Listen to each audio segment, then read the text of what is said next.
Assalamualaikum warahmatullahi wabarakatuh.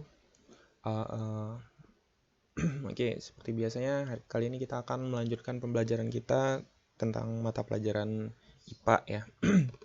Nah, di pertemuan-pertemuan sebelumnya itu kita sudah bahas tentang sistem reproduksi pada manusia ya. Nah, kali ini kita akan lanjutkan pembelajarannya, materinya tentang sistem reproduksi yang ada pada hewan dan juga tumbuhan. Nah, kali ini kita bahas dulu tentang yang sistem reproduksi pada tumbuhan. Jadi itu yang akan kita bahas hari ini.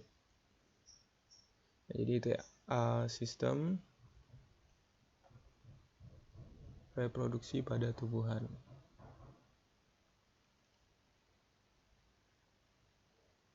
Nah, kalau reproduksi pada manusia kemarin kan itu terjadi secara generatif ya. Nah, kalau pada tumbuhan dan hewan itu nanti secara garis besar terjadinya dengan dua cara ya.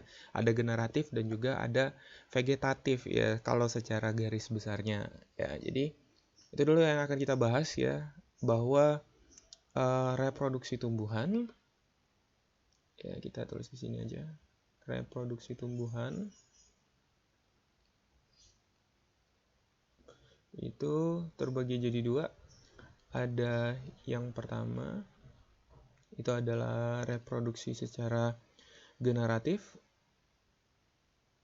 Kemudian yang kedua itu adalah secara vegetatif. Nah, apa beda antara perkembangan atau reproduksi generatif dengan vegetatif ya? Perbedaannya itu adalah pada cara untuk melakukannya. Kalau yang generatif ini terjadi secara kawin ya, atau secara seksual. Ya, kemudian kalau yang vegetatif ini secara tak kawin atau secara aseksual. Ya. Nah, kalau secara seksual atau secara kawin itu berarti dia akan ada yang namanya proses pembuahan atau proses peleburan antara gamet jantan dan juga gamet betina.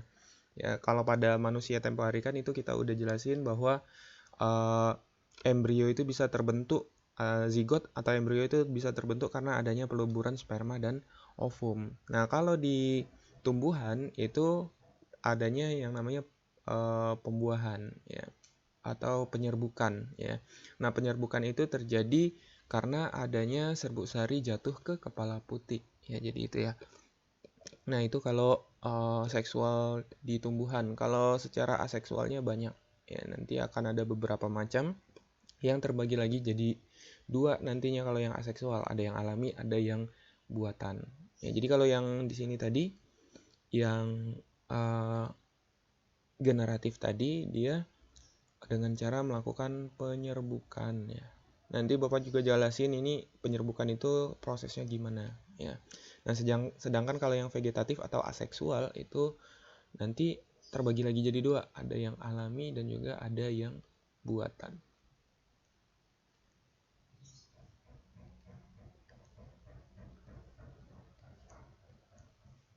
Ya, ada yang alami, ada yang buatan. Nah, apa bedanya antara yang alami dengan yang buatan? Nah, sekarang kita bahas nih. Nah, kalau yang alami itu berarti tanpa bantuan manusia. Tanpa bantuan human ya, manusia. Nah, kalau yang buatan ini dilakukan dengan bantuan manusia. Kayak gitu ya. Itu bedanya antara yang alami dan yang buatan. Ya, kalau yang alami itu ya berarti memang di alamnya kayak gitu ya. Bawaan dari si tumbuhannya memang. Ya, tanpa bantuan tadi ya.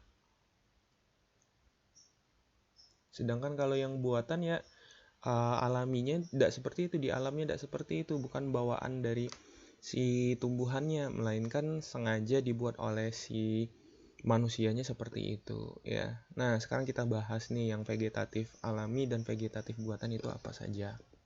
Kita scroll ke bawah.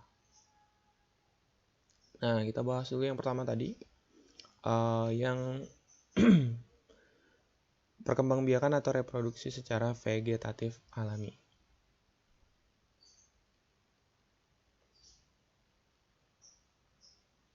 Nah, kita bahas ini vegetatif alami. Nah, nantinya di vegetatif alami ini akan ada beberapa macam. Yang pertama itu adalah umbi-umbian ya. Tentu saja kalian tahu ya pasti umbi-umbian itu seperti apa ya. Umbi-umbian itu yang pertama adalah umbi akar. Nah, kalau umbi akar itu adalah modifikasi yang terjadi pada akar tanaman ya, sehingga akar tanamannya itu dapat digunakan untuk menyimpan cadangan makanan sehingga akarnya itu mengalami penggembungan ya. Jadi umbi akar itu adalah tumbuhan yang menyimpan cadangan makanan pada akar.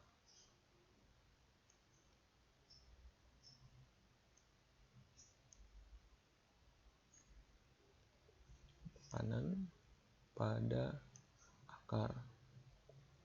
Nah, contohnya apa umbi akar ini? Contohnya itu adalah yang pertama tentu saja wortel. Kemudian ada selain wortel dahlia. Ya.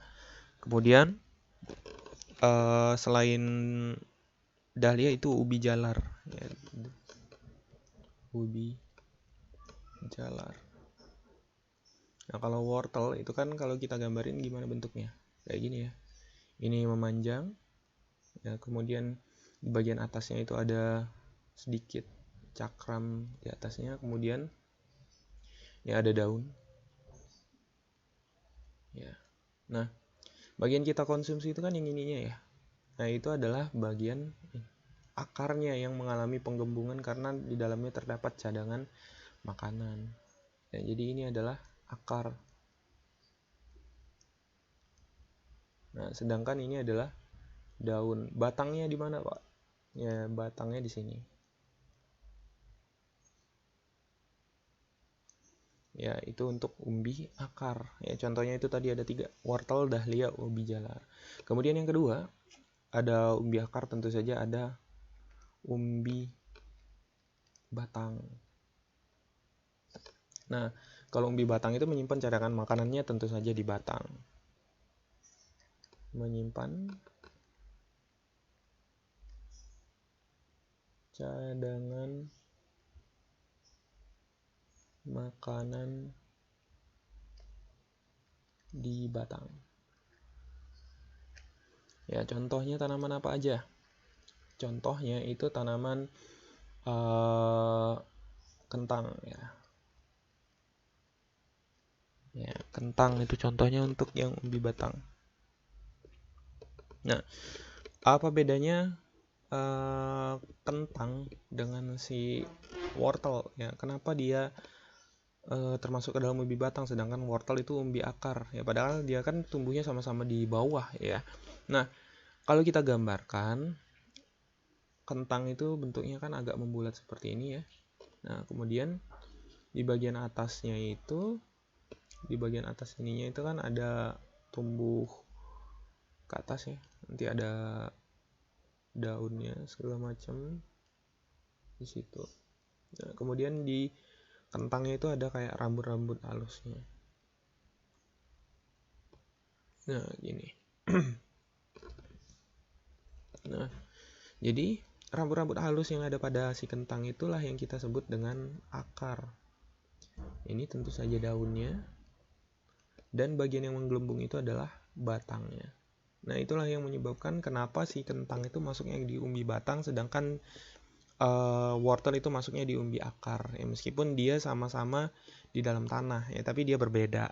Kemudian yang ketiga, C, itu adalah umbi lapis. Nah, kalau umbi lapis ini adalah modifikasi pada daun dan batang. Ya, modifikasi daun dan batang.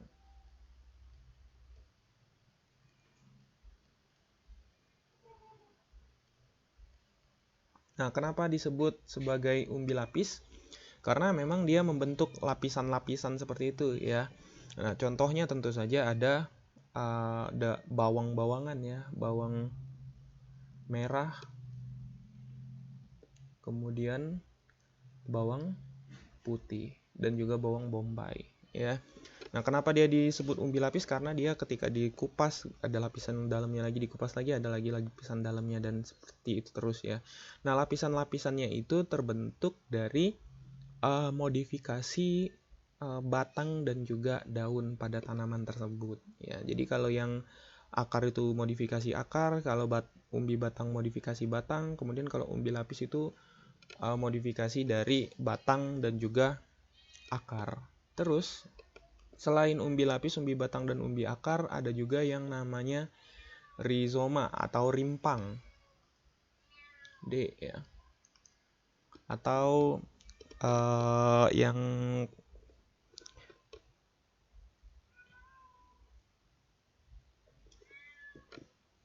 ya, ini rizoma atau rimpang, atau kadang disebut juga dengan akar tinggal.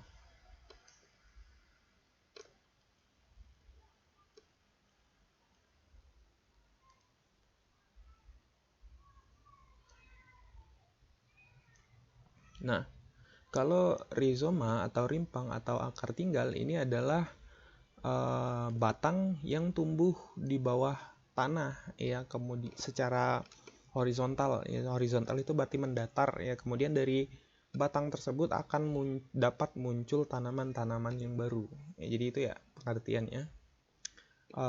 Akar yang tumbuh di dalam tanah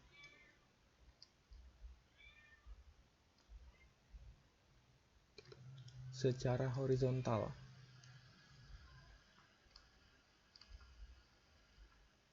dan dapat menumbuhkan tanaman baru.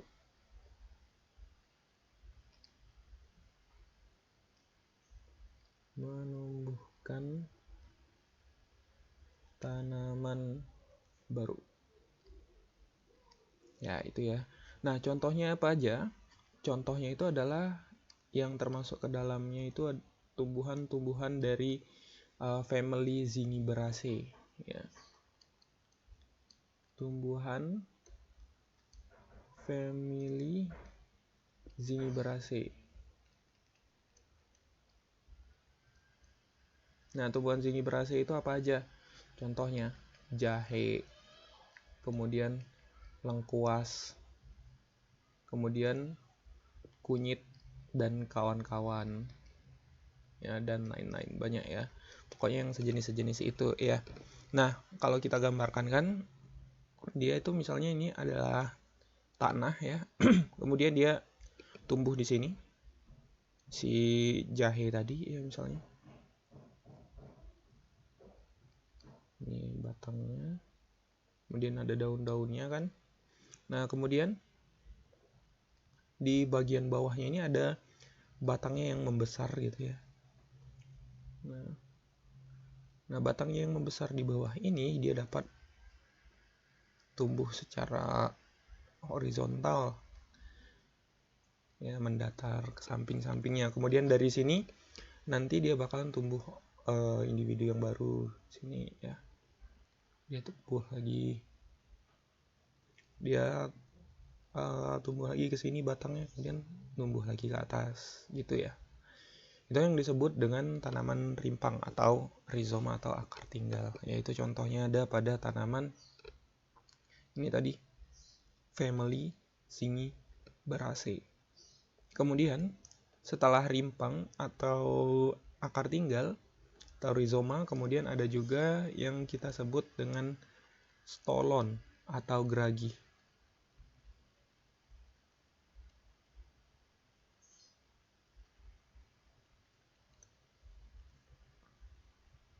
Nah, stolon atau geragi ini sebenarnya mirip dengan akar tinggal tadi ya.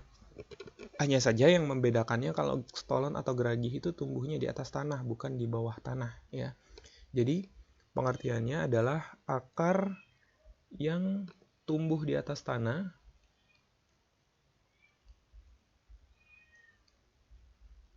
secara horizontal.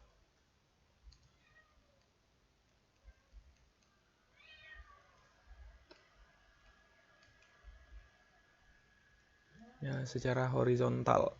Kemudian dapat menumbuhkan individu baru dan dapat menumbuhkan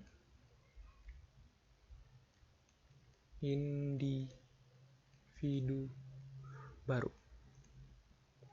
Ya, itu pengertian dari stolon atau geragi. Yang termasuk ke dalamnya tumbuhan apa aja? Yang termasuk ke dalamnya itu contohnya adalah strawberry dan juga rumput teki.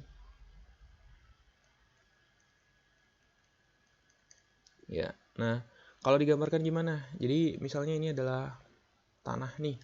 Kemudian di sini ada rumput teki tumbuh, ya gini. Dan di sini ada akarnya ya. Kemudian sini rumputnya, ya. Nah kemudian di atas tanahnya ini akan ada batangnya yang tumbuhnya nyamping ke sini. Nah kemudian dia bakalan membentuk tunas di sini. Kemudian dari tunas itu tumbuh individu yang baru atau tanaman yang baru, itu ya. Nah kemudian dia bakalan tumbuh akar. Kemudian yang ini nanti tumbuh lagi ke sini. Kemudian dia bertunas lagi, tumbuh akar di sini, kemudian tumbuh lagi ke atas, dan begitu seterusnya. Jadi itu yang disebut dengan stolon. Jadi ini nih stolonnya. Stolon atau geragi. Nah, jadi gitu ya. Itu yang disebut dengan stolon atau geragi. Nah, kemudian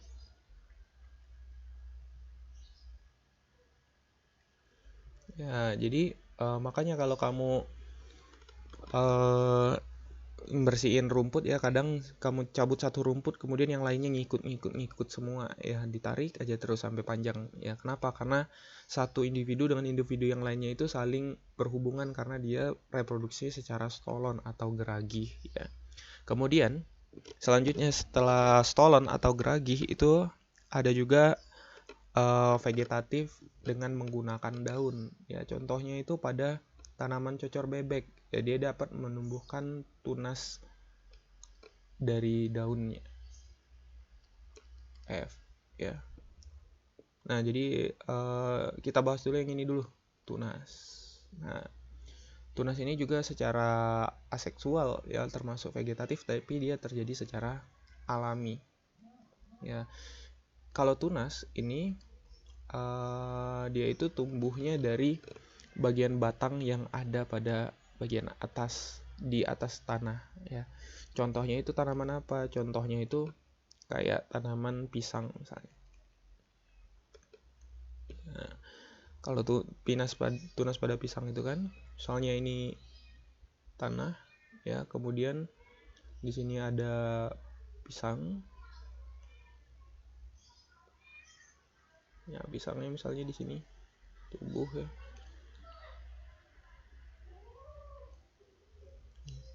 Ya anggaplah seperti ini gambarnya ya. Nah, jadi nanti di bawah sininya bakalan tumbuh tunas. Ya. Nah, gitu. Jadi tunas ini kemudian akan tumbuh jadi individu-individu yang baru yang memiliki sifat sama persis dengan induknya ya, dengan pisang yang awalnya tadi. Makanya kalau kita nanam si pisang itu, si satu pohon aja nantinya dia lama-lama bakalan tambah banyak. Kenapa? Karena kalau kata orang itu kan pisangnya beranak ya, bukan beranak sebenarnya, yang lebih tepat itu adalah bertunas ya. Itu ya.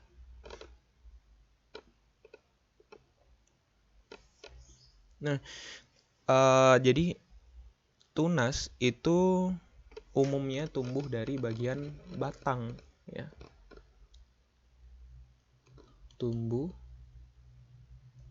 dari bagian batang yang ada di atas tanah.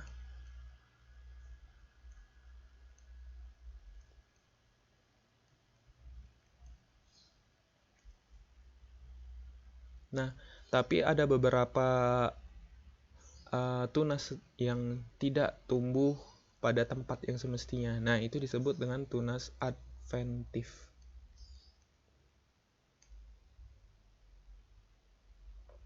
Nah, jadi Tunas adventif itu adalah tunas yang tidak tumbuh pada tempat yang semestinya. Yang tumbuh pada tempat tak semestinya.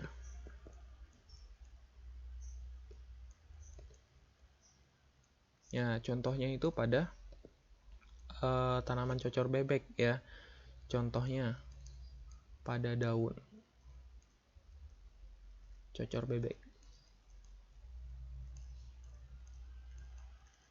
Nah, jadi si cocor bebek itu dapat dibudidayakan atau dikembangbiakan dengan menggunakan daunnya saja. Ya, jadi nanti dari si daun cocor bebek itu kita punya satu daun aja, kemudian dari daunnya itu kemudian akan dapat tumbuh tunas ya di bagian ujung-ujung daunnya.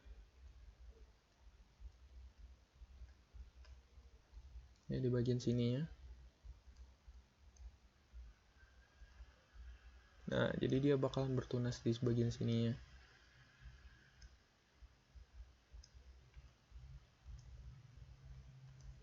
Nah, inilah yang kemudian disebut dengan tunas adventif. Ya, jadi kalau ditanyain contoh dari tunas adventif itu contohnya ada pada tanaman cocor bebek, pada daunnya gitu ya.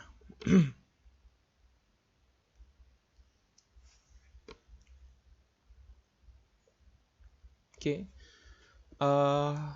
Sekian dulu untuk materi pada hari ini. Jadi kita hari ini baru membahas tentang reproduksi secara vegetatif alami pada tumbuhan ya. Untuk selanjutnya kita akan bahas tentang reproduksi secara vegetatif buatan pada tumbuhan dan juga proses reproduksi generatif atau kawin pada tumbuhan ya. Nah, untuk mengakhiri materi pada hari ini, marilah kita akhiri dengan melafazkan hamdalah. Alhamdulillahirabbil alamin. Subhanakallahumma wa bihamdika asyhadu an la ilaha illa anta astaghfiruka wa atubu ilaik. Wassalamualaikum warahmatullahi wabarakatuh.